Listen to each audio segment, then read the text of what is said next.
História. Aí, esse personagem, o Ayrton, ele sofre um acidente. Ele trabalhava na empresa, era de saco cheio aquela empresa que ele trabalhava. Não vou falar aqui qual a profissão, depois eu recomendo vocês lerem o livro, tá bom? Mesmo sendo um livro bem escandaloso, eu recomendo a leitura, assim, acho que faz bem ler. Nós adultos, tá? Que já temos compreensão das coisas. Esse personagem, o Ayrton, ele vai lá, tá de saco cheio da empresa dele e tudo mais, onde ele trabalha, tá de saco cheio daquele serviço, tá procurando, ele pensa em mudar de vida, mas não sabe como e tal, ele vai e sofre um acidente. Nesse acidente que ele sofreu de carro, quem resgata ele é um cientista e a filha do cientista. Socorre ele lá no acidentado de carro e pega e leva ele para casa deles, do cientista, que é o Dr. Benson. Dr. Benson e a filha dele, Miss Jane, vai lá, acude, né, o Ayrton, leva para casa e começa a tratar desse cara. Ele, ao passar do tempo, ele vai, se recupera, ele consegue sair da cama e tudo mais. E o Dr. Benson, que é um cientista, apresenta uma invenção que ele teve. É uma máquina que consegue ver com exatidão o que vai acontecer futuramente. Então você consegue selecionar lá o ano e o lugar onde você quer ir, para você ver as coisas, para você presenciar aquilo que aconteceu ou vai acontecer em determinado ano e local. Aí o Ayrton ele fica impressionado com essa história, com essa máquina que consegue ver o futuro. Nossa, dá pra você ser muito poderoso através dessa máquina e tudo mais, porque olha o que essa máquina faz, cara. Você consegue prever o futuro. E aí o Dr. Benson, ele morre, só que antes dele morrer ele destrói essa máquina. Só que a filha do Dr. Benson, a Miss Jane, ela já teve acesso a essa máquina, já estudou essa máquina, estudou vários anos, já conseguiu visualizar o que vai acontecer em vários lugares da Terra. Então ela já é uma pessoa que tinha uma certa experiência com essa máquina. O Ayrton vai lá e se apaixona pela Miss Jane, e mesmo depois dele ter se recuperado, mesmo depois do Dr. Benson ter morrido, ele frequenta semanalmente a casa da Miss Jane, que vai relatar para ele, vai descrever, vai contar o que acontece nos Estados Unidos no ano de 2228, que ela, antes da máquina ser destruída, ela teve acesso a esse ano, ela conseguiu prever o que vai acontecer. A história ela é retratada como se estivesse acontecendo no ano de 1928. Como ela vai retratar o que vai acontecer no ano de 2228, ou seja, 300 anos para frente. Ela já teve uma visão, ela foi lá na máquina, né, na invenção do pai dela, teve acesso a esse ano e a esse local nos Estados Unidos e conseguiu ver o que ia acontecer lá. Nesse ano acontece uma eleição para presidente daquele país. Naquela época, em 2228, vai existir apenas, segundo, né, a previsão, da previsão não, né, segundo o que ela viu, né, realmente vai acontecer, que a Miss Jane viu lá naquele país, só existiam dois partidos políticos. O partido político dos homens, que era o que estava no poder até então, que nunca tiraram aquele partido do poder, sempre foram os homens que estavam como presidente daquele país, e eles constituíam um partido único dos homens. Só que naquela época existia um partido feminista, que era o partido das mulheres. Então só existiam esses dois partidos. E naquele ano, 2228, eles vão concorrer junto para ver quem que vai ganhar as eleições daquele ano. A reeleição do presidente dos homens, ou se a representante do partido feminista, né, do partido feminino, é que vai ganhar as eleições pela primeira vez naquele ano. Paralelamente a isso, existia o movimento dos negros. Os negros eram maioria na sociedade dos Estados Unidos naquela época. Porém, eles não concorriam às eleições. Então eles votavam, eles tinham que então votar ou na representante do partido feminino, ou no representante do partido dos homens.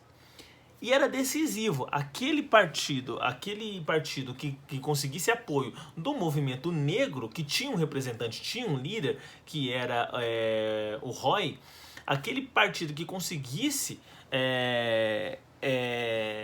aliança ou conseguisse apoio do movimento negro, seria o partido que ia ganhar, porque os dois partidos, as duas representações, tanto os homens quanto as mulheres, eles eram bem divididos, era meio a meio na sociedade. Só que a parcela da população negra, tanto mulheres negras quanto os homens negros, eram a maioria. Esses outros dois partidos que eu falei, os homens e as mulheres, eram de pessoas brancas, mulheres brancas e homens brancos.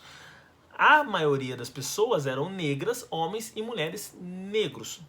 Ou seja, esses dois partidos eles tentam o tempo inteiro procurar apoio e ficam lutando, brigando ali para ver quem vai conseguir o apoio do movimento negro e do representante dos negros lá, que é o Roy.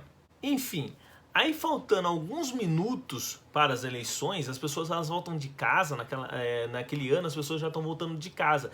Elas não saem de casa, elas vão radiar o voto delas. É transmitido via rádio os votos delas, é como se fosse a internet, né, de hoje em dia. E elas não vão precisar sair de casa. Então, faltando alguns minutos, aí tava aquela expectativa de quem que o líder do movimento negro vai falar para a população negra votar.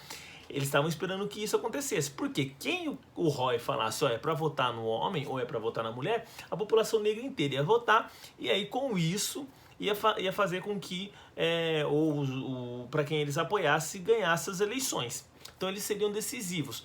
Só que, faltando alguns minutos para que aconteça as eleições, para que as pessoas transmitam seus votos, o Roy ele vai lá e se lança candidato a presidente. Aí pegou todo mundo de surpresa, tal, mas o movimento negro inteiro falou, não, beleza, se o Roy tá falando que vai ser o presidente, nós vamos votar nele. Aí todo mundo vai lá e vota no presidente negro. Eis que a maioria da população é negra, o que acontece? O Roy se elege presidente dos Estados Unidos em 2228. Aí existe um choque lá entre as mulheres, que as mulheres ficam todas revoltadas e falam, meu Deus, o que a gente fez? A gente não apoiou os homens e aí a gente deixou os negros tomarem conta, olha o que aconteceu, a gente devia ter ficado do lado dos nossos homens e não sei o que lá. Ou seja, vai para esse lado do machismo. E o presidente branco, que até então era o presidente, e perdeu a reeleição dele, ele tenta armar um plano ali, porque ele falou, meu Deus, eu não posso deixar os negros tomar conta desse negócio aqui. E aí o que eles fazem? Ele chama lá um cientista da época lá, um cara muito inteligente e tudo mais, e fala assim, cara, eu preciso arrumar uma solução. Eu não pode deixar, quando chegar no dia da posse, deixar com que o presidente Roy, o presidente eleito Roy, um negro, assuma a presidência desse país. E aí esse cara vai ter uma ideia, falou, não, pode deixar comigo, deixa comigo, eu vou ter uma ideia aqui já bolei um plano aqui já. Ele vai lá e bola um plano. Aí qual que é a ideia desse cara? Ele vai lá e faz o quê? Ele lança um tratamento para alisar o cabelo, um produto para alisar o cabelo da população negra. Porque naquela época os negros, né, de cabelo crespo, eles queriam, era um desejo deles ter o cabelo liso e natural, igual ao dos brancos, né, segundo eles. E aí o que eles fazem? Ele lança um tratamento, um produto que alisa o cabelo e deixa o cabelo igual das pessoas brancas, naturalmente liso. E a procura por esse tratamento é muito grande. Todos os negros vão lá e começam e ele lança de um preço muito barato, muito barato mesmo e tal. Então ele coloca vários pontos de tratamento, assim, em vários lugares, onde a população negra vai lá e começa a buscar esse tratamento. Aí 100% das pessoas negras se alisam o cabelo. Aí, faltando um dia lá antes da posse do presidente negro, o presidente derrotado branco do Partido dos Homens, branco, vai lá na casa do presidente negro e fala, ó, eu vim aqui pra te matar. Aí o cara vai lá e fala da risada, o presidente negro fala da risada, fala, mano, como assim, você tá zoando, né, é sério isso? Não, tô falando a verdade. Eu vim aqui pra te dar uma notícia que é a sua morte. Aí, como assim? O que você tá querendo dizer? Então, esse tratamento capilar que vocês fizeram para alisar o cabelo de vocês, ele além de alisar o cabelo de vocês, ele esterilizou vocês. Vocês agora são estéreos. Vocês não poderão mais procriar. Ou seja, é o fim da raça negra. É o fim da população negra. Ou seja, vocês serão extintos. E aí o que acontece? O presidente, aí ele relata lá que o cara morre e tal, mas não sabe como que o cara morreu, o presidente negro, né? Ele morre, ele se mata, provavelmente ele deve ter se matado depois disso. E aí, como ele se matou e tudo mais, quem vai lá e assume depois de novo é o presidente branco. Ou seja, se você não entendeu o que é isso, é o genocídio da população negra. Dentro dessa história, o tempo inteiro, Monteiro Lobato relata que ele trata que a população, que o mal da população, como vocês viram aqui que eu citei na primeira página, o mal da população negra, o mal da população, perdão, o mal da humanidade foi a miscigenação, a mistura das raças. A mistura da raça tornou as pessoas desonestas, tornou as pessoas mau caráter. E é isso que faz com que a humanidade seja ruim. É isso que torna a humanidade ruim. Essa mistura das raças. E na teoria dele, a concepção que ele tem é que, eliminando a população negra, não vai ter mais essa mistura de raça, ou seja, então vamos fazer a eugenia, e assim volta a pureza, volta a raça pura, a coisa boa, né? Não vai ter mais corrupção, não vai ter mais bandidagem, não vai ter mais mau caráteres, porque não vai ter mais estrupadores na sociedade, porque o que faz as pessoas estuprarem, o que faz as pessoas roubarem, o que faz as pessoas se corromper é essa miscigenação, essa mistura.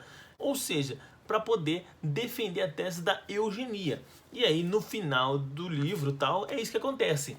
No final dessa história, segundo o que a Miss Jane viu naquela máquina lá, em 2228, o presidente negro ele nem chega a tomar posse, quando ele seria o primeiro presidente negro dos Estados Unidos, né? Ele nem chega a tomar posse.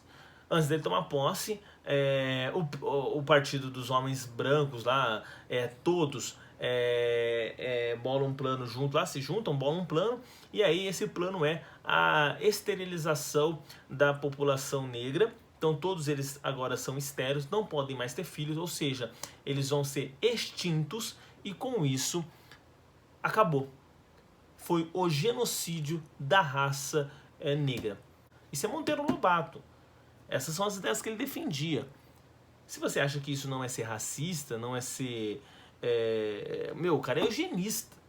Não podemos fazer com que as crianças... Esse livro aqui é um livro para adultos, é um de ficção científica, tem um romance também por trás, né? No final lá, o Aito acaba como ele se apaixonou pela Miss Jane, ele acaba ficando com a Miss Jane, né? No final do livro aqui, no final da história. Mas assim, se você é um adulto e lê isso, você vai ter sua interpretação, eu tenho minha interpretação. Eu tenho minha consciência de que isso aqui é errado, de que isso aqui é escória da humanidade e tudo mais. Eu lendo isso, eu tenho essa concepção. Uma criança lendo isso pode interpretar de outra maneira. Claro, ela não vai ler isso aqui porque esse livro aqui não é para criança, mas ela vai ler a adaptação que ele fazia para as crianças. O racismo dele é adaptado para as crianças também. Esse aqui é o racismo para os adultos. Eugenista, genocídio da população negra. Agora tem também a adaptação dele para o racismo dele, adaptado para as crianças, para que as crianças consumam aquilo e as crianças se tornem, sim, absorvendo aqueles conteúdos, também pessoas racistas.